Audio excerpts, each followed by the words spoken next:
Welcome back, everyone. It's a real delight and I think an honour for our club today to welcome Philip Meyer, who will present his reflections on the Anzac spirit. Philip's very well positioned to do so. He is a long-time Wellingtonian and a one-time Australian. So the inoculations have worked, Philip. We'll hear more from you on that. For the past 2 years, Philip has been the national chairman of the New Zealand RSA. An acronym many of us grew up knowing, or thinking we did, and perhaps forming a particular view about the membership, what they got up to, and perhaps their views, much as some people may have quite strange views about Rotary and Rotarians.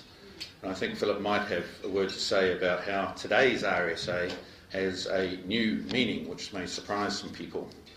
Philip, as many of our members know, has an extensive commercial background, which began with being a merchant banker in Sydney. Today he holds several governance roles in the financial area, is a long-time director of the Southern Cross Medical Society, and of interest particularly to this club is a trustee of Zealandia, and of course our own Denise Church is chair of that. He was for some years chair of the Institute of Financial Advisors and is now on the board of Crime Stoppers. He assures me there is no conflict of interest or relationship between those two positions of governance. Philip, we very much look forward to hearing from you.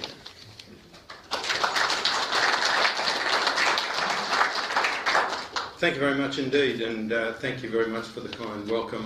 And it's so nice to be with you all today and share some personal reflections with you. I must say that my connection with Rotary started when I was around 18, and a Paul Harris fellow picked me up and decided that I would be a good person to nominate for a Rylar Award. And so whenever I talk to Rotary, I always like to reflect on my Rylar Award experience, and I have to say that it advanced my maturity by 5 years. And as a young person, I think it was probably the most life-changing experience that I've had at that time, and it was one of those things that the experience and the sum total of everything that happened around it from Rotary really brought me to grow up. And so I just want to applaud Rotary for that award, and I just want to say thank you very much indeed. I still benefit from the Rylar Award, and I still have my old slides that I took, that I presented to the Rotary Club about that. I wanted to give some reflections on the Anzac spirit in the way that I think about these things, and I'll tell you some personal stories which are my, as it were, linked to Anzac. First of all, I need to say that I've never served in the Army or the Air Force or the Navy. I did have a near miss because I was called up. My birthday came out on the 1st of August, and I was called up for the conscription in Australia when the Vietnam War was on. And I went through the medical and all the rest of it, and I was due to go into the Army on whatever the Wednesday was, close to Christmas in 1972. And on the Saturday prior, there was a federal election in Australia, and a man named Gough Whitlam was elected the Prime Minister, and he came on television and part of his acceptance speech said that the conscription is finished. And so I went back to my banking career. So that was a near miss. But my father served in Palestine, and his experience there was one where he on one occasion was pinched a Norton motorbike, and he roared across the desert, and he retrieved from somewhere, I don't know whether it was behind enemy lines or what it was, but he picked up this fellow named Jimmy Skinner, and he became a family friend. And so he, having rescued Jimmy Skinner, he went back across the desert again, and on this Norton motorbike, and he hit a slip trench and went scurrying across the desert and was picked up by a Salvation Army nurse named Janet Wilson, who I figured out must have been around 40 or thereabouts at the time, and my father was 21. So he spent his 21st birthday in hospital somewhere in Palestine, and he said to the nurse, Janet Wilson, "I'll call my first daughter after you." And after the war, when Mum and Dad got married, and of course 3 boys came along, well, that wasn't too much help. And then finally, 8 years later, to everyone's surprise, along came my young sister Janet. So a telegram at the time went over to Scotland, where Janet Wilson was living, and said, "Janet has arrived," was the telegram. So that was one memory that I have of my father's service. But I want to particularly focus on my maternal grandfather's service. He was one of the original Anzacs. He landed at Gallipoli, and my grandfather was a very sensitive, gentle man. I couldn't imagine anyone less likely to pick up a rifle or be involved in violence or war or anything. And anyway, he landed at Gallipoli on the 25th of April 1915, and he secured his position apparently, and in the darkness he put his hand into his breast pocket and he pulled out one of those little Gideon's Bibles which were given out to all servicemen at the time. And in the light, the darkness visible, he could see through the Bible that there was a hole straight through it. He'd collected a bullet. And behind the Bible, he had his cigarette tin. He used to keep some change in the cigarette tin as well, and he opened up the cigarette tin. There was a hole in the front of the cigarette tin, and there was a bent sixpence with the hole and the slug in the cigarette tin. And I always think that if my grandfather hadn't survived, of course I wouldn't be here. So I'm very grateful for that cigarette tin and for that sixpence.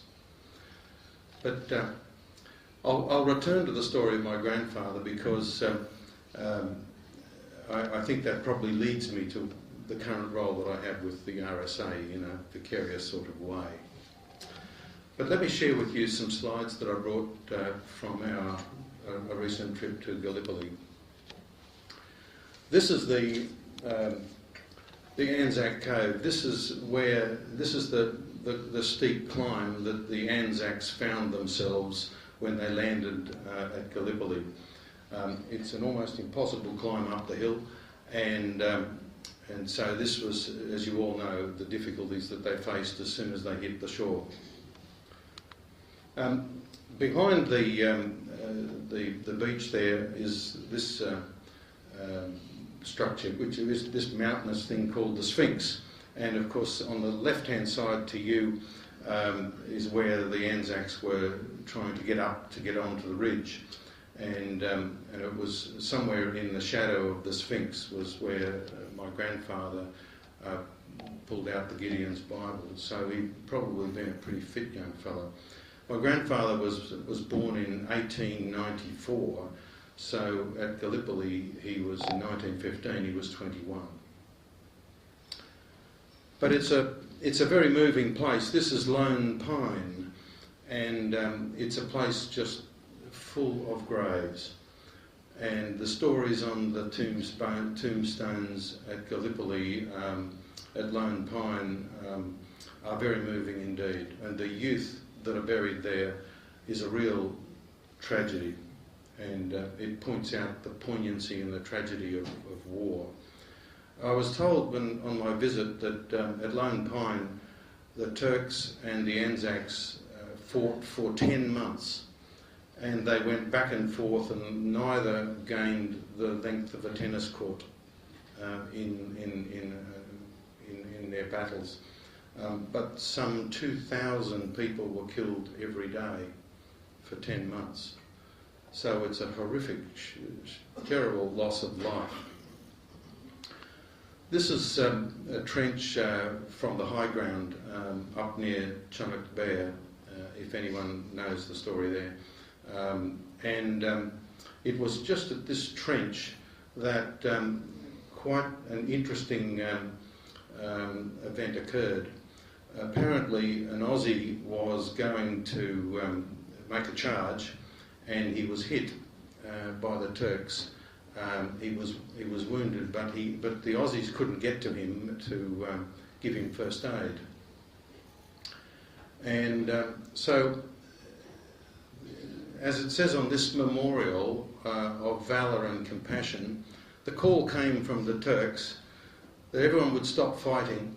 So the shooting all stopped, and one of the Turks came out of his trench, went out into the open, and picked up the Aussie, took him back to the Anzacs trench, and got him some assistance. And then they went back to their trenches, and then said right, and started firing again. The story around that valour and compassion just points out to us all the futility of all of this conflict and war.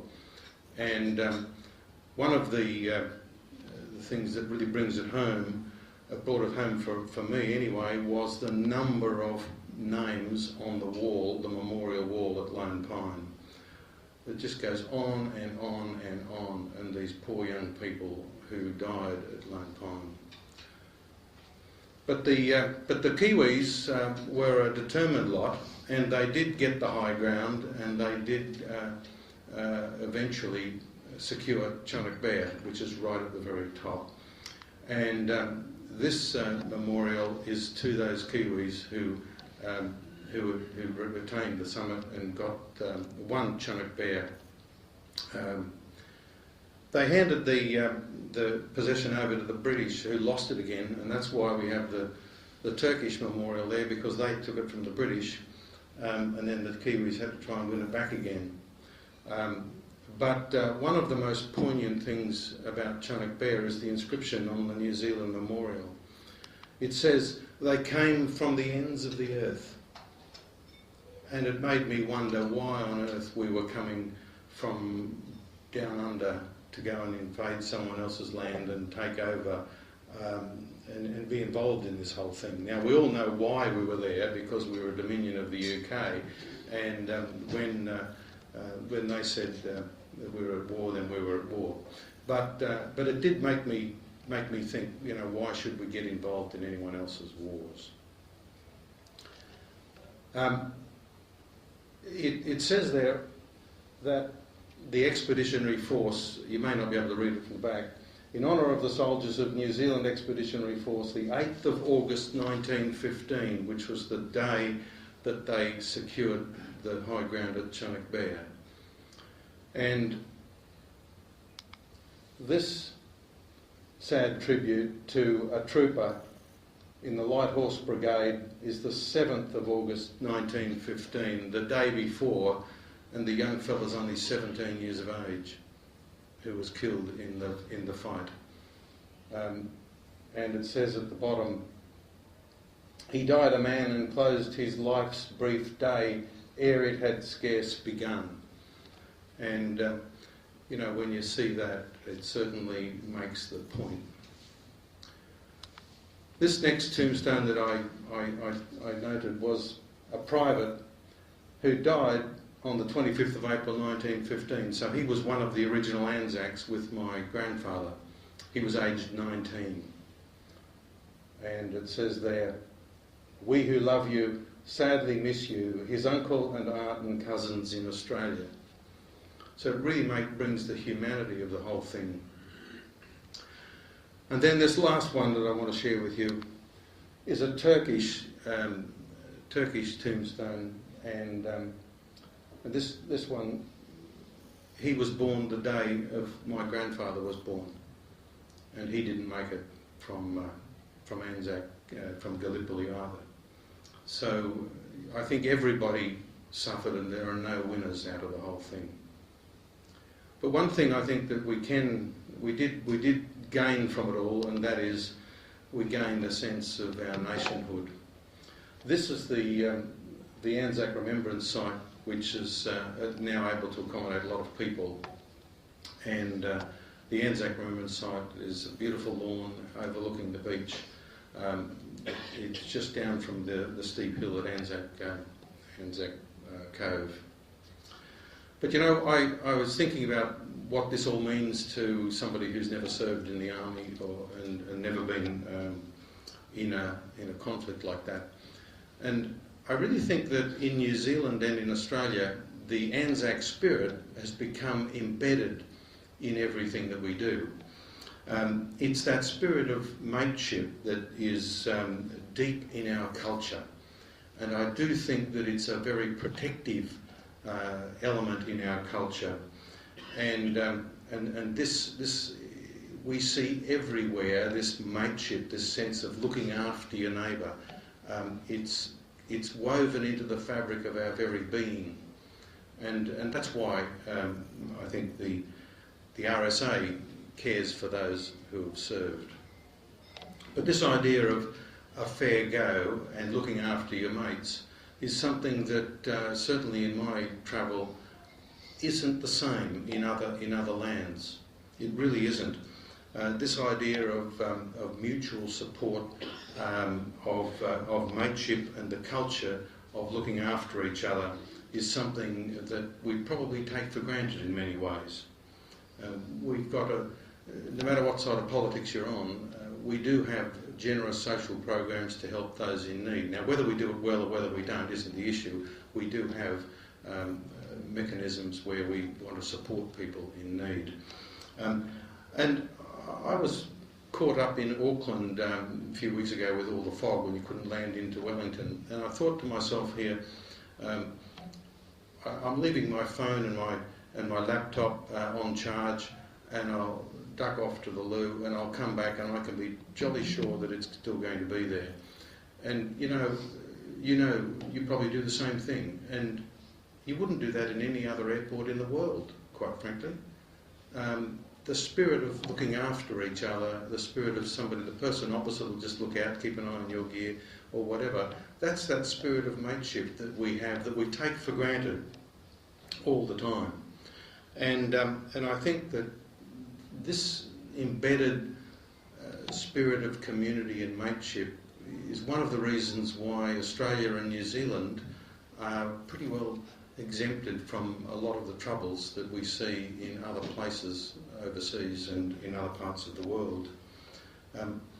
It's exemplified in times of trouble when we've had our floods over here. The Aussies have come over to help us, and when they've had their floods, we've sent troops over to go and help them. In the bushfires, we've got the Student Volunteer Army now, and they're now promoting Serve for New Zealand and getting people to make a contribution for our country. In everyday life, we look out for each other. In Edgecombe, just recently, you probably saw in the news that 500 people turned up to help people clean up their homes. This is another example of that mateship, that spirit of community that's grown probably out of the Anzac spirit of looking after each other. So I guess if I can reflect on the recently departed John Clark as Fred Dagg when he said, "We don't know how lucky we are." And if ever there's been a true question put to us, that's it. We don't know how lucky we are. But I do want to quickly tell you why I feel so strongly about helping the veterans. I want to reflect back to my grandfather. My grandfather died at age, he was 1976, so he must have been 80. And when I was quite young, it was quite obvious to me that he had Alzheimer's, as we would now know it, Alzheimer's. But at the time, what happened was that I heard that my grandfather was sent to the madhouse just down from Callan Park, and for those Aussies here, you'll know Callan Park quite well. And so my mother and I and my auntie Phyllis, after whom I'm named, went to visit my grandfather, and we saw him, and he was in a single bed with a bucket for a toilet, and he was behind bars like in a jail. And it struck me as a young person at the time, this is not the way we should treat our Anzacs. This is not the way we should treat anyone who has served their country. Now, I know that those conditions are gone now, but we always, if someone's going to put themselves in harm's way for the good of our country, then we owe it to them to look after them when they come home. And so that, I always said to myself all those years ago that if I ever had the chance to thank those that have served our country, that I would do it. And that's why I'm in this role now, because I feel very strongly that those who have served our country deserve our support when they come home. And one of the biggest problems that we have now for those who come home, they might have their 2 arms and their 2 legs, but they have a condition called post-traumatic stress injury. And the recent evidence is that the brain is actually injured, it is actually changed, and it is a real injury. It's not something that can just, toughen up and get over it. It is a real long-term problem, and we are spending quite a bit of time at the RSA in helping those with PTSD. But I do want to say in conclusion that, in a way, Rotary also is embodying the Anzac spirit, because you believe in service above self, and that is embedded in every Rotarian. And so, in a way, the Anzacs, Rotary and the rest of the community, and all of you who serve the community, are inevitably joined by one value, that we want to make a positive contribution to preserving our society peacefully and positively. Thank you very much indeed.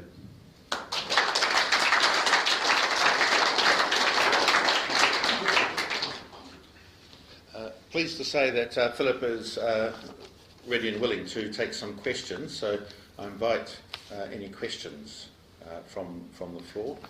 Philip, perhaps, Philip, just to get us started, perhaps you could explain what RSA means these days, in case some of us have missed it. Yes, it's the Returned and Services Association, so you don't have to have been a veteran, you don't have to be a veteran to join the RSA. Any member of society can join the RSA, and if you aren't able to get to a particular RSA, then you can join online to support the cause. Thank you, Chris. Anthony, Philip, when I was involved in business, we used to audit a number of the RSAs in the Wellington greater area. Unfortunately, a number of them folded in that time, or about to. What measures have you taken to address that? Yeah, it's a very good question. The RSAs, there are 185 individual RSAs. They're individual incorporated associations, societies, and so from the centre, what we are currently doing is I've just completed in February and March a program of governance for all of their executive committees to provide them with better governance education, if you will. So that's one program that's just completed. The second thing is that we're rewriting the whole of the Constitution for the National RSA.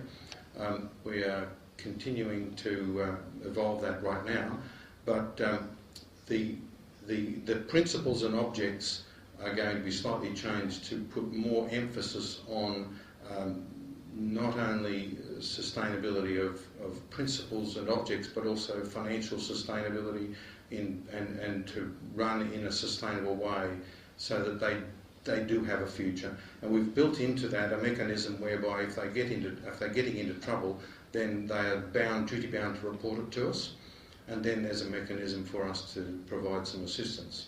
And at the board meetings, I have a small list of RSAs under stress that we look at, and we see if we can't help them.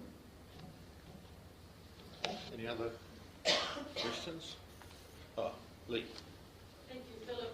I've always wondered, when you give money to the RSA, we're talking about help with post-traumatic stress injury. What exactly is the form of help that the RSA does? Oh, there are a number of professionals that provide some counselling assistance. We've also have a program where we have some dogs that go with particular people who've got other associated problems as well. The idea is that we get them onto a program that can help them to improve their quality of life without panic attacks and other things that drive behaviour that aren't in their interest. So there's quite a professional lot of work that's done, and we work very closely with Veterans Affairs on that as well. Great. Well, I'd like to offer the club's thanks to Philip. A couple of things that struck me in particular, and to carry on from your anecdote about your grandfather, was the thought that religion is good for you, but smoking saves lives.